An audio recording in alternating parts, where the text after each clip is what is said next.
व्याकरण विद्या शाखायाः सहायकाचार्यः डॉक्टर श्री ओम शरम महोदयाः अहं सादरं प्रार्थयामि अधुना स्वकीयं विषयम् उपस्थापयन्तु इति। शारदा शारदां भोज वदना वदनाम्बुजे सर्वदा सर्वदास्माकं सन्निधिं सन्निधिं पूज्या मंचस्थाः विद्वांसः सर्वान् प्रणम्य स्वकीये विषये प्रविशामि। महोदय, मम विषयः वर्तते संस्कृत और इतिहास का अंतः संबंध। कहीं का ईंट कहीं का जोड़ा, रोड़ा और भानुमति ने कुरमा जोड़ा, ऐसा ही मेरा कुछ ये विषय है। मैं कोई बहुत अच्छा शोधक तो नहीं हूं, और दूसरी बात, मैं जिन कार्यों में शोध कर रहा था, क्योंकि एक अध्यापक निरंतर शोध करता रहता है, तो वो कुछ और ही विषय थे। जब तक गुरुजी की संगोष्ठी आ गई कि इतिहास और संस्कृत का अंतः संबंध कहना है, तो बस हमने ऐसे ही जोड़ गांठ करके कुछ बनाया है। देखिएगा इससे कैसा लगे आपको। जो है इतिहास और संस्कृत का अंतः संबंध, यह विषय को मैं ऐसे समझता हूं, हमारी जो भाषा रही है वो संस्कृत ही रही है। रही है का मतलब इसलिए कह रहे हैं अभी आधिक्य न नहीं है, बस इससे पूर्व में जो कुछ भी था संस्कृत भाषा वहां पर प्रमुख रूप में थी। चाहे वो ज्ञान विज्ञान का, चाहे ज्ञान विज्ञान का रूप हो, चाहे भाषा ही व्यवहार, दोनों रूपों में विराजमान थी। और हमारे पास खूब साक्ष्य हैं इस बात के कि दो भाषाएं लगातार चलती थी तब भी। जैसे आजकल भी आप यहाँ गढ़वाली भी बोलते हो, हिंदी भी बोलते हो, ऐसे ही पहले लोक भाषा भी साथ में चलती थी, तो संस्कृत भाषा भी थी साथ में ही। आप नाटकों के संवाद से इसे देख सकते हो। और वाल्मीकि रामायण के वो जो कथन, यदि वाच्यम प्रदास्यामि तो जातिरिव संस्कृतम, तो माने कि वहां ये सब बातें चलती थी कि दो भाषाएं थी। पुराने समय में जो कुछ भी था, अब मैं कौन से पुराने समय को पकड़ूं? चाहे जितने पुराने में चले जाओ, संस्कृत सब जगह मिलेगी। पुराण का पद्य हमें ये बतलाता है, इतिहास पुराणाभ्याम वेदम समकुर्वहेत। तो उस समय भी इतिहास था, चाहे वो पौराणिक काल हो या छंद काल हो, ये इतिहास हमेशा से रहा है। और यह, मैं एक बात और जो कहा उसी प्रतिज्ञा को, इतिहास क्या है? तो संस्कृत ही इतिहास है। हम सभी जो इस भारतवर्ष में जन्मे हैं, इस महाद्वीप में, आर्यावर्त में जो जन्मे हैं, उनका इतिहास संस्कृत ही है। बस एक ही बात, ये इस बात को ही मैं इसमें दृढ़ करूंगा विभिन्न साक्ष्यों के आधार पर। अब इतिहास शब्द की थोड़ा व्युत्पत्ति को हमने सोचा कि क्या हो सकता है। जब हम बचपन में पढ़ते तो इति ह आस ऐसा करके बताया जाता है। कोशकारों ने जो इसकी व्युत्पत्ति दी है, इतिह शब्द को एक जगह रखा है। इति प्लस ह ऐसा नहीं रखा है जैसा हिंदी में व्युत्पत्ति बताई जाती है। इतिह यह एक है। इतिह शब्द का अर्थ क्या है? तो उन्होंने लिखा है पारंपर्योपदेशः इतिह। जो परंपरा से उपदेश प्राप्त है उसे इतिह बोला जाता है। ये कुछ वैसा ही है जैसा उपदेश से आपको इतिहास, वेद प्राप्त होते थे, श्रुति परंपरा, जिस परंपरा की बात गीता में भी लिखी है, एवं परंपरा प्राप्तम, वो ये परंपरा है। इतिह का मतलब हो गया पारंपर्योपदेशः। और वहां पर जो आसह है उसमें, वो आस उपवेशने धातु से आस्ते इति आसह, ऐसे करो, थोड़ा अधिकरण में व्युत्पत्ति करते हैं। आस्ते इस्मिन इति आसह।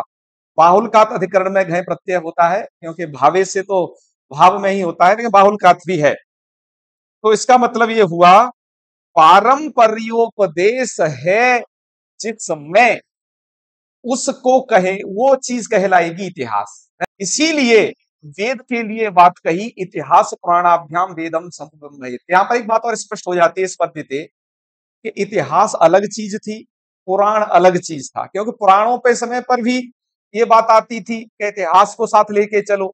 वेद पढ़ाई के समय भी ये बात चल रही है कि इतिहास को लेकर के चलो। इसका मतलब विद्या बहुत प्राचीन है। और वो विद्या क्या है? पारंपर्योपदेश रूपी जो विद्या है वो इतिहास है। आजकल इतिहास क्या है? इतिहास आज के मतलब आज से जो भूतकाल में बीती हुई घटना को बस इतिहास कहते हैं। वो इतिहास पद से आजकल कहा जा रहा है। लेकिन ये इतिहास क्या था कि परंपरा से प्राप्त जो ज्ञान, अब ठीक है वो भी उसी तरीके से चला रहा है, भूतकाल की घटनाओं के आधार पर, लेकिन ये शब्द और ज्यादा व्यापक है और ये एक ही जगह नहीं है।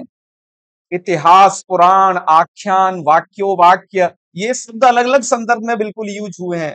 मनुस्मृति का एक वचन है, आख्यानानि इतिहासः पुराणानि खिलानि च। इन्होंने आख्यान, इतिहास, पुराण इन सबको अलग रखा है। आज की स्थिति क्या है, पुराण इतिहास ये जो विषय जब रखा गया था संपूर्णानंद संस्कृत विश्वविद्यालय में, तब भी ये चर्चा हुई थी। केवल इतिहास ही रख दें तो क्या नहीं, क्योंकि इतिहास तो पारंपरिक उपदेश रूप था, इसलिए उन्होंने पुराण शब्द को भी साथ में रखा। लेकिन अब क्या है, पुराण विद्या को इतिहास विद्या मानते हैं केवल, और केवल ये मनुस्मृति में ही नहीं, कैसे है, छांदोग्य उपनिषद का एक वाक्य है, वाको वाक्य इतिहास पुराण पंचमो वेदा नाम। तो इन्होंने वाक्यो वाक्य अलग लिखा, इतिहास अलग लिखा, पुराण अलग लिखा। धर्मार्थ काम मोक्षणम उपदेश समन्वितम पुरावृत्तम कथा युक्तम इतिहासम प्रचक्षते। धर्मार्थ काम मोक्षणम उपदेश समन्वितम, इतिहास क्या चीज थी, धर्म अर्थ और काम से समन्वित जो उपदेश है, और पुरावृत्त कथा युक्तम, पुरानी कथाओं से, पुरावृत्त माने पुरानी जो घटनाएं, उन कथाओं से युक्त जो होता था, वो ऐसे इतिहास की परिभाषा इससे दी। माने कि ये जो व्युत्पत्ति हमने शुरुआत में की थी कि जिसमें पारंपरिक उपदेश हो, और भी ये शब्द व्यापक होता चला गया, लेकिन अब ये मुझे लगता है अब ये संकुचित हो गया है ये सब। बस मुझे यह कहना है कि जो इतिहास विद्या है वो संस्कृत से अलग हट करके नहीं है। संस्कृत की जो परंपरा है वह इतिहास है, परंपरा रूपी उपदेश वह इतिहास है। आज यदि कोई यह कहता है, आज तो जैसे हिस्ट्री का अध्यापक, हिस्ट्री का अध्यापक का मतलब है कि भूतकाल की घटनाओं को जानने मात्र से उसे बस हिस्ट्री का अध्यापक, कौन कब जन्मा, कौन कब मरा, किसने क्या किया, ये सब चीज उसमें आ गई है। इसमें थोड़ा अंतर करना पड़ेगा। ये सब बातें पुराण विद्या में है, कौन किसका जन्म हुआ, क्योंकि वहां पर वंशानुचरितम इत्यादि का वर्णन ये पुराण में है। पुराण विद्या पृथक है और इतिहास विद्या उससे पृथक विद्या थी, वो पारंपरिक उपदेश थी।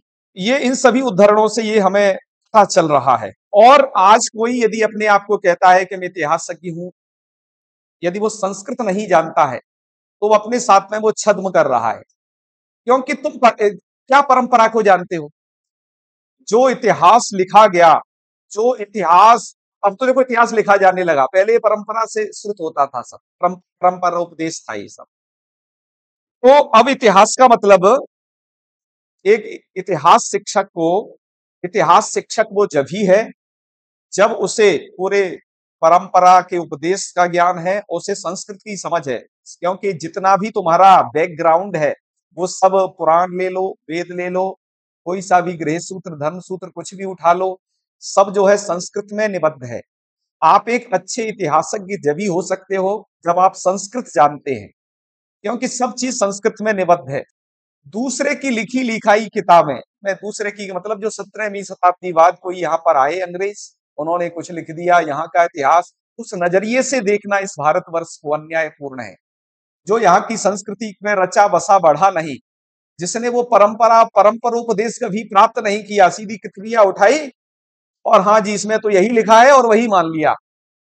हमारी कितनी सारी चीज तो टेक्स्ट में आ ही नहीं पाई है, जो परंपरा में ही चल रही है अभी तक, बहुत सारी ऐसी बातें हैं। तो बस मैं बहुत विस्तार तो नहीं कहूंगा, वैसे लिखा तो यहाँ बहुत है, और मैं से 5 था तो शायद आपको बहुत बोरिंग होता, और मैं ये चाहता था कि जो भी मैंने समझा है उसे मैं डायरेक्ट आपको बता पाऊं। मैंने ये प्रयास किया था बस अपने 5 मिनट के भीतर ज्यादा से ज्यादा, जैसे शॉर्ट वीडियो गुरुजी लोग देखना पसंद करते हैं, वैसे ही कुछ प्रस्तुत कर दूं। और अंत में बस यही कहना चाहता हूं, अच्छा और सच्चा इतिहासज्ञ वही है जो परंपरा रूपी उपदेश को जानता है, जिसे संस्कृत की समझ है, क्योंकि बाद में हमने देखा कि ये वाको वाक्य और पुराण इत्यादि विद्या को भी इतिहास विद्या में रखा गया है।